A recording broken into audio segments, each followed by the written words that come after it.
Today, we're going to talk about one of the mechanisms that the greater population has been affected by this parasite we call evil.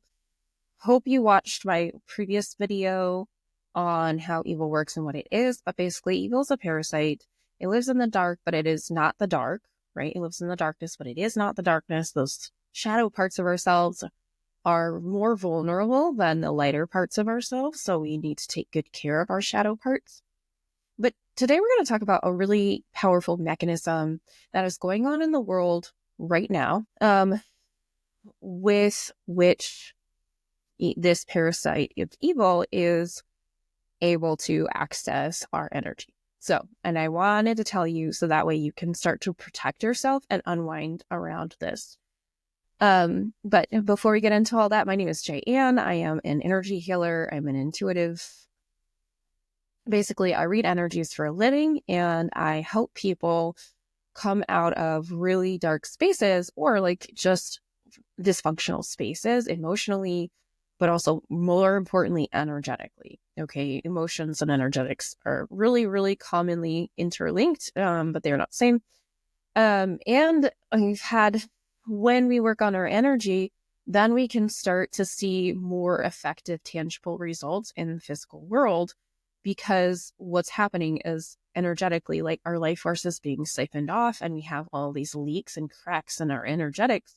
And it feels like no matter what I do, I can never get ahead, whether it's in relationships or in the physical health or in money. So that's what I do.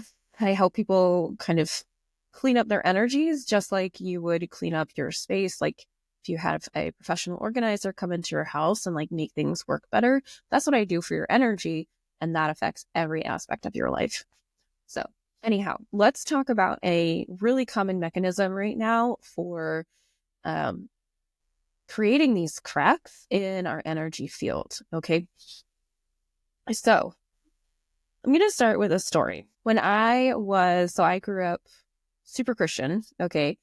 I don't have anything against Christians. I am not currently a Christian. I'm more pagan, but also I don't really subscribe to a specific religion. Okay. But I grew up super Christian. And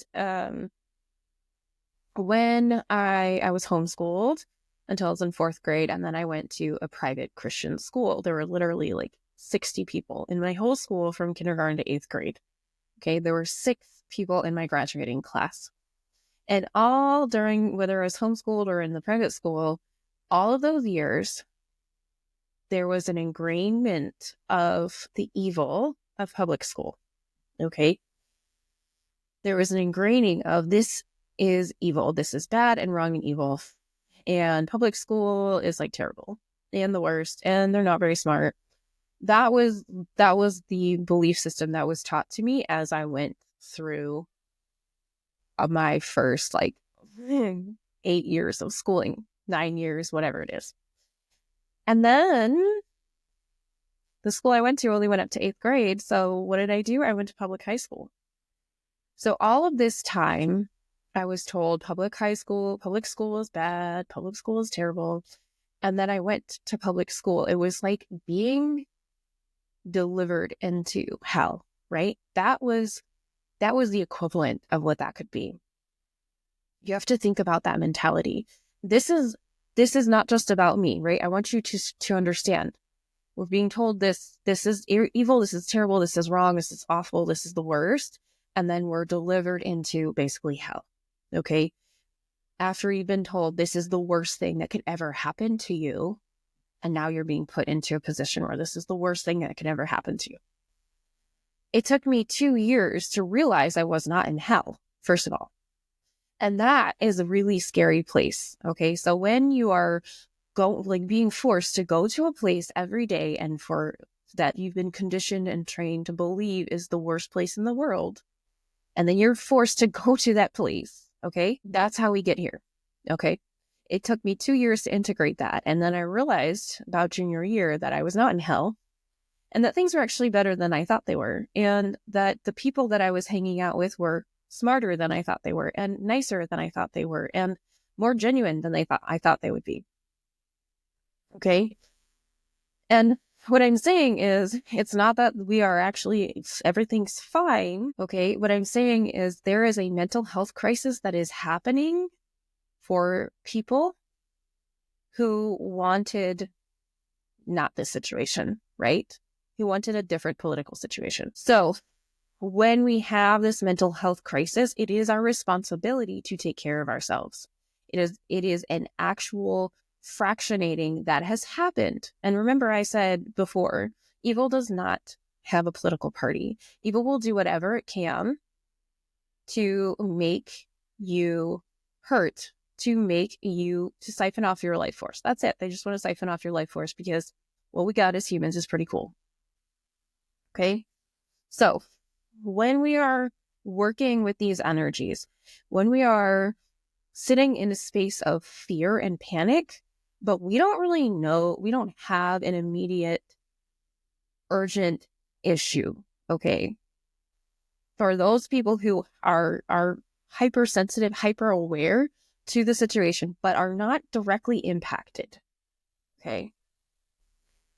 There's a fractioning that is happening for those people. And if we're not careful, if we are not vigilant, if we're not paying attention, if we're not careful of our own energy system, we can accidentally provide access to that parasite. So those of us, because I'm in this boat, right? I'm hypersensitive to what's going on in the world right now. I can feel energies, right? So like I know the emotions of stuff that's happening, right? And I have created ways to protect my energy so that way I'm not like just lying there going, oh, the world is terrible. Because it is and it isn't. It's tough right now, but it's also not terrible. There are not terrible things about the world going on right now. There are terrible things and there are not terrible things. So what you want to do is continue to heal that shadow. Okay. Continue to heal that shadow. Continue to protect yourself and accept the fact that you cannot control parts of what's going on right now. There are controls that you have. There are capabilities you have. But if you do not have control over it, it does no one any good for you to be freaking out about it. Okay. I'll give you another example that might hit a little too hard on the head. When in the 1940s, when Europe was in World War II, England, aside from its strategic location and all that, England never fell, right? England was always sort of safe. It did get, bad stuff happened to it, but England never actually fell. And what's this common phrase that we think of when we think of England in the 1940s? It's keep calm and carry on, right? And I think that is not only British Stoicism that created that, but it's also an energetic intention to continue building the life that you are building regardless of the external circumstances. Sometimes that's harder to do than other times, right? But especially in times of war, right? People were still going to work, doing their jobs every day as if there was no war going on, because that is actually energetically keeping them safe, right? So we do the energetic work to work on the stuff that we can control, right? We dive deep into what can I control within me? Where are my spaces and places that I'm hiding from myself? Where am I vulnerable? Where are my weaknesses? Those two are not the same thing. And we continue on life just as if nothing's happening. Because if, let's say, the post office worker has a bad day and is worried about the world and like can't get out of bed, right? We still need that post office worker to deliver a mail. Oh, let's have all the postal workers just can't get out of bed. That would create chaos, which is exactly what Parasite wants, is chaos. So we protect our energies, we mine our energies for more power, and then we continue on our day.